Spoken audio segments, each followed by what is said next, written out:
Coming up on Valley News Live at 6, the jury returns with a verdict for the former West Fargo teacher Ron Thompson. Plus, inside local schools facing a crippling substitute shortage. And tomorrow is a first alert weather day. Find out what's in store. Valley News Live at 6 starts right now.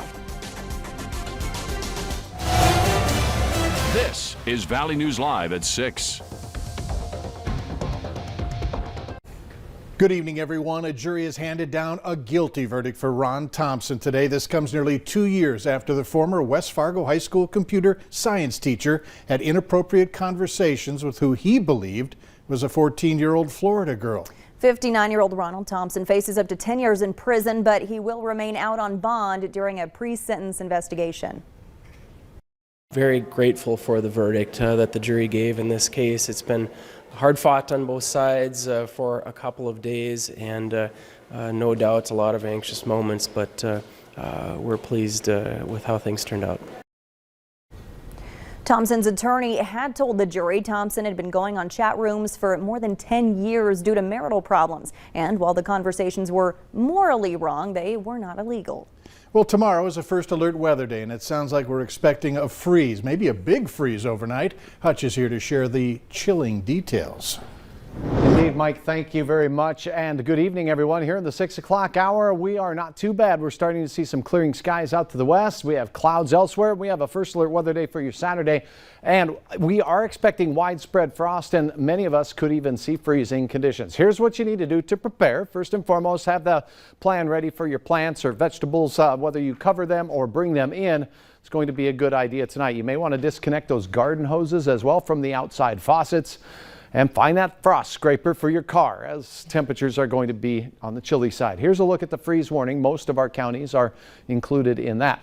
A few clouds from the Red River Valley and points east. A few of those clouds ringing out some sprinkles of rain. Nothing heavy, but if you're heading out for your Friday evening to cheer on the home team across western Minnesota, there'll be a chance of that. This activity will quickly clear. In fact, you can see the clearing skies out to the west in the Devil's Lake Basin by morning. Yes, low 30s are on the docket. Here's a snapshot of your hometown forecast. This is at the 7 o'clock in the morning hour, so some freezing temperatures here and there, but widespread frost will be likely. Be prepared for that. For this evening, well, take the jacket along. It's going to cool off rather quickly as our wind settles down and our skies clear like they are right now in the Devil's Lake Basin. Hour by hour forecast details on a chilly Saturday morning, and then a nice warm-up to talk about right after that in a few minutes. We'll deserve it. Yes. Thanks. A substitute teacher shortage is impacting several classrooms across the U.S. and has prompted one local school district to come up with a plan to try and combat it, all while trying to keep students learning as normal as possible. Valley News Team's Bailey Hurley talked with West Fargo Schools today on its tiered approach, how it works, and what it means for your children. The substitute teacher shortage is a problem as old as time, but it's one that's only gotten worse as the nationwide labor shortage rages on. It is not our ideal circumstance. Nichols says the shortage has prompted West Fargo Public Schools to try and get ahead of the issue, creating a 4-tier system that goes from green to red, which indicates how low on staff and subs the district and each school is every day, as well as how and where available staff may be placed to help out. You know, we've had our assistant superintendents out in the buildings. We've had our business manager out in the buildings. You know, if you have a sub license, you can sub. But she says no day is the same, with each school varying in tier color. Some days they're in green. There's no need to look at it at all. Nichols says while it has happened before, the district tries not to split students into other classrooms when their teacher spot is unable to be filled. If I'm a classroom teacher and I'm prepared for a lesson with 19 students, and all of a sudden I have, 4 or 6 more kids that come in, I don't have my materials ready for those students. And Nichols adds the district is continuing to work on putting more plans in place that better protect their existing staff from burning out. Bailey Hurley, Valley News Live. West Fargo Schools says about 90% of the district's absences come due to personal reasons and not COVID-19, saying many of their teachers and paras are young and starting young families.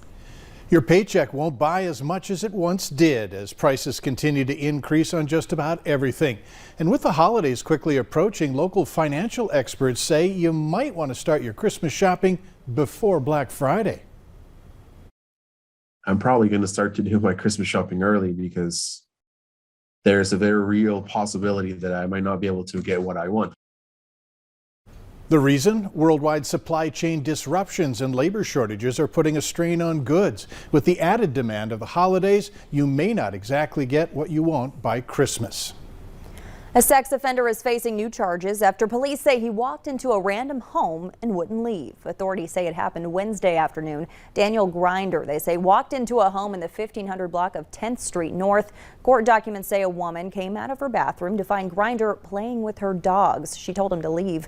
Court papers say Grinder told her he didn't have any weapons and that he'd leave her $200 if she'd let him stay 10 to 20 more minutes. After Grinder left, police found a gun left in the window well of the home. He's now facing felony charges. Grinder was convicted in 2007 for gross sexual imposition. His victims were younger than 15.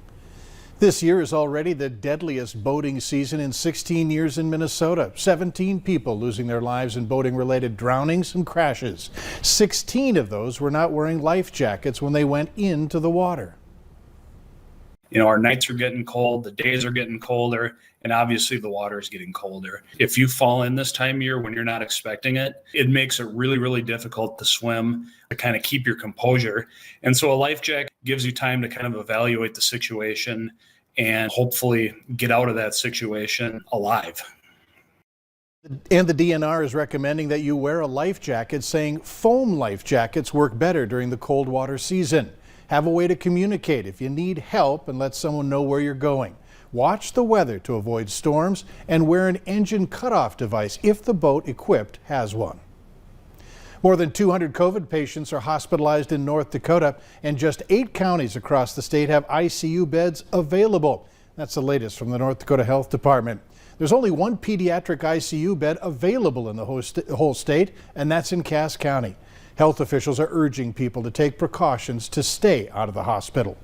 COVID cases in Minnesota continue to rise with a weekly positivity rate of more than 8%, the highest it's been since last year before vaccines. Governor Walz has now put the National Guard on alert, mobilized DHS facilities, and expanded the emergency staffing pool to help relieve increasingly crowded hospitals. He continues to urge lawmakers to do their part and work with his administration to tackle COVID-19. Meanwhile, in Fergus Falls Public Schools, close contacts of students who test positive for COVID will no longer have to quarantine. Superintendent Jeff Drake says the district will still notify families if their child is a close contact.